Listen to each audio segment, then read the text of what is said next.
Olá, leitores da Bíblia, bem-vindos ao dia 10. Eu sou a Tati Camargo do Mulheres com Fé e juntos estamos lendo a Bíblia por inteiro com apenas 15 minutos por dia. Hoje nós vamos ler Jó do capítulo 24 ao capítulo 28.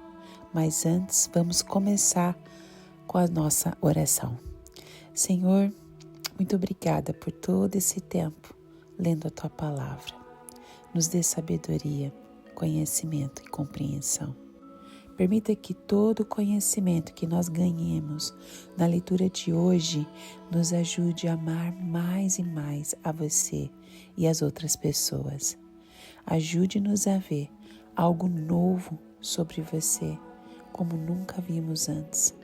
Corrija qualquer tipo de mentira ou algo que eu tenha entendido mal sobre a Tua Palavra, sobre você. Direcione meus passos, os nossos passos, de acordo com a Sua Palavra. Remova qualquer tipo de distração e nos guie para fazermos a Tua vontade. Em nome de Jesus. Amém. Jó capítulo 24. Por que o Todo-Poderoso não marca as datas do julgamento? Por que aqueles que o conhecem não chegam a vê-las? Há os que mudam os marcos dos limites e apacentam rebanhos que eles roubaram. Leva o jumento que pertence ao órfão e toma o boi da viúva como penhor. Forçam os necessitados a sair do caminho e os pobres da terra a esconder-se. Como jumentos selvagens no deserto, os pobres vão em busca de comida. Da terra deserta obtém para os seus filhos. Juntam forragem nos campos e respingam nas vinhas dos ímpios. Pela falta de roupas, passam a noite nus. Não têm como que cobrir-se do frio. Encharcados pelas chuvas das montanhas, abraçam-se às rochas por falta de abrigo. A criança órfã é arrancada do seio de sua mãe. O recém-nascido do pobre é tomado para pagar uma dívida.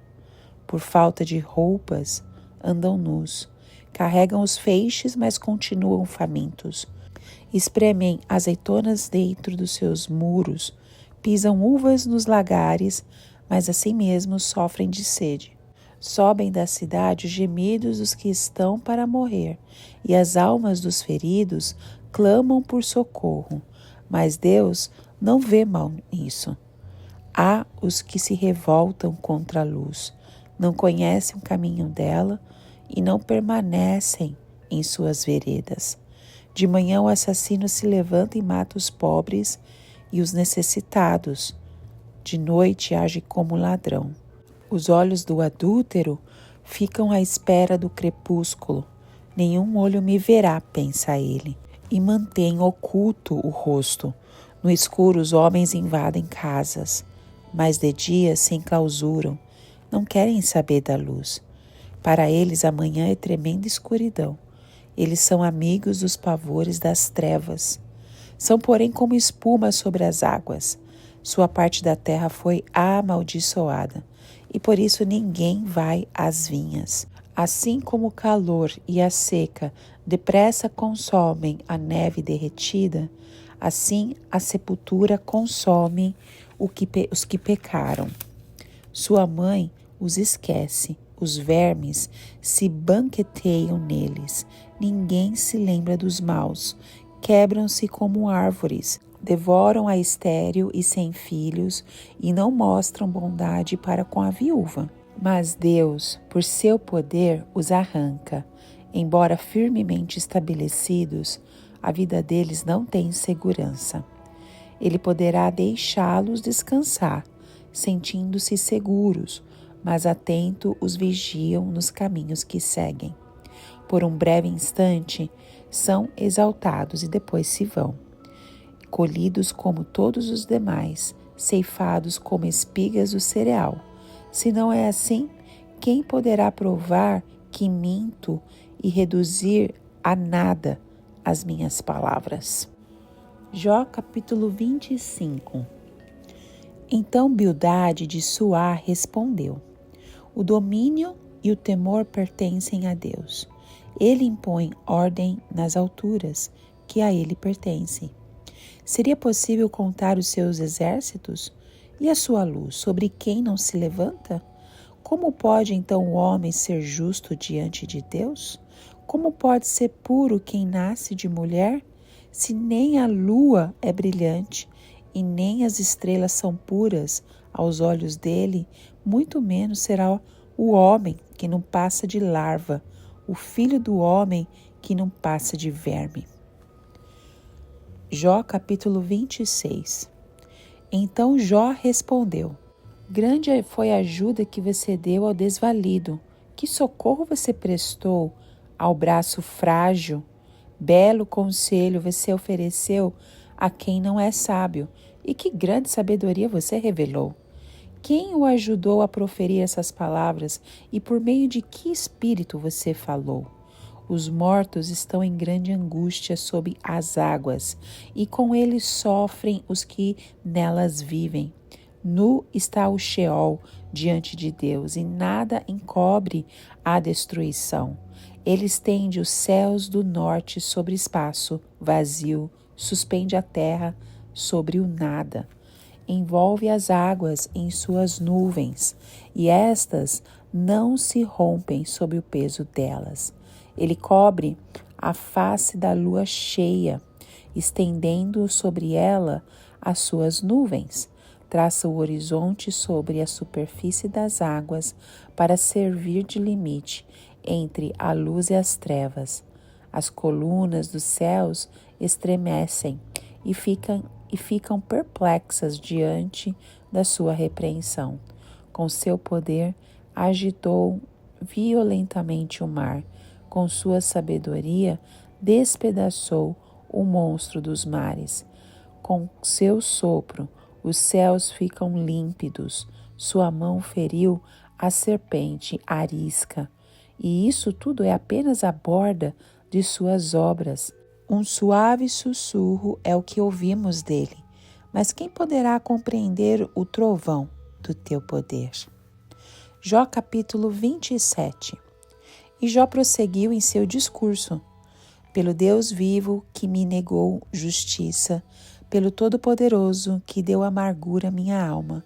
Enquanto eu tiver vida em mim, o sopro de Deus em minhas narinas, os meus lábios não falarão maldade, e minha língua não proferirá nada que seja falso. Nunca darei razão a vocês, minha integridade não negarei jamais, até a morte. Manterei a minha retidão e nunca a deixarei enquanto eu viver. A minha consciência não me repreenderá. Sejam os meus inimigos como os ímpios e os meus adversários como os injustos. Pois qual é a esperança do ímpio quando é eliminado, quando Deus lhe tira a vida? Ouvirá Deus o seu clamor quando vier sobre ele a aflição? Terá ele prazer no Todo-Poderoso? Chamará a Deus a cada instante? Eu os instruirei sobre o poder de Deus. Nada esconderei de vocês, os caminhos do Todo-Poderoso, pois a verdade é que todos vocês já viram isso. Então, por que essa conversa sem sentido? Este é o destino que Deus determinou para o ímpio, a herança que o mal recebe do Todo-Poderoso. Por mais filhos que o ímpio tenha, o destino deles é a espada. Sua prole jamais terá comida suficiente. A epidemia sepultará aqueles que lhe sobreviverem, e as suas viúvas não chorarão por eles. Ainda que ele acumule prata como pó e amontoe roupas como barro, o que ele armazenar ficará para os justos, e os inocentes dividirão sua prata.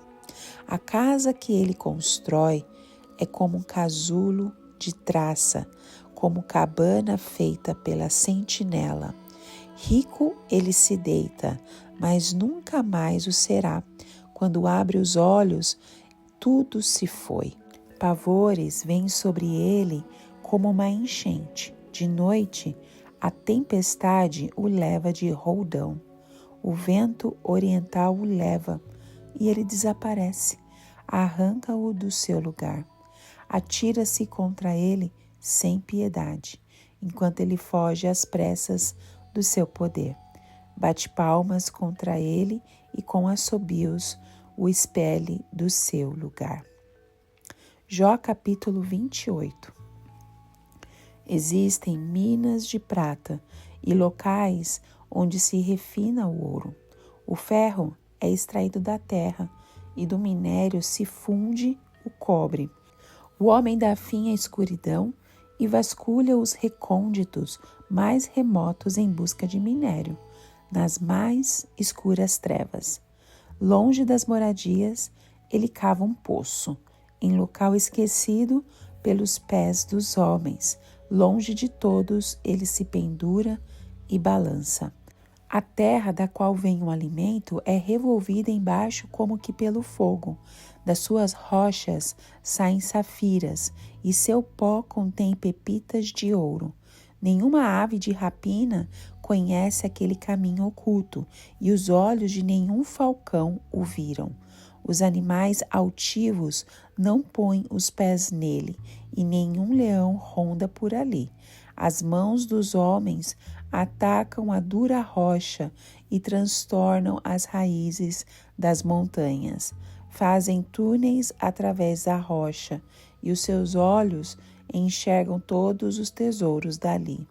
Eles vasculham as nascentes dos rios e trazem à luz coisas ocultas. Onde, porém, se poderá achar a sabedoria? Onde habita o entendimento? O homem não percebe o valor da sabedoria.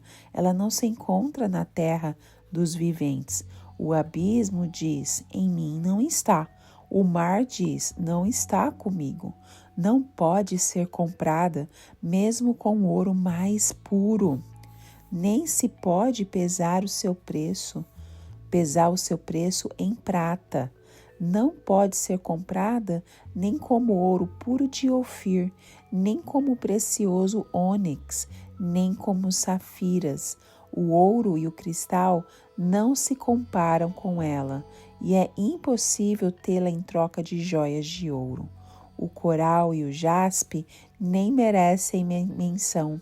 O preço da sabedoria ultrapassa o de rubis. O topázio da Etiópia não se compara com ela. Não se compra sabedoria nem com ouro puro. De onde vem então a sabedoria? Onde habita o entendimento? Escondida está dos olhos de toda criatura viva, até das aves dos céus. A destruição e a morte dizem aos nossos ouvidos, só chegou um leve rumor dela.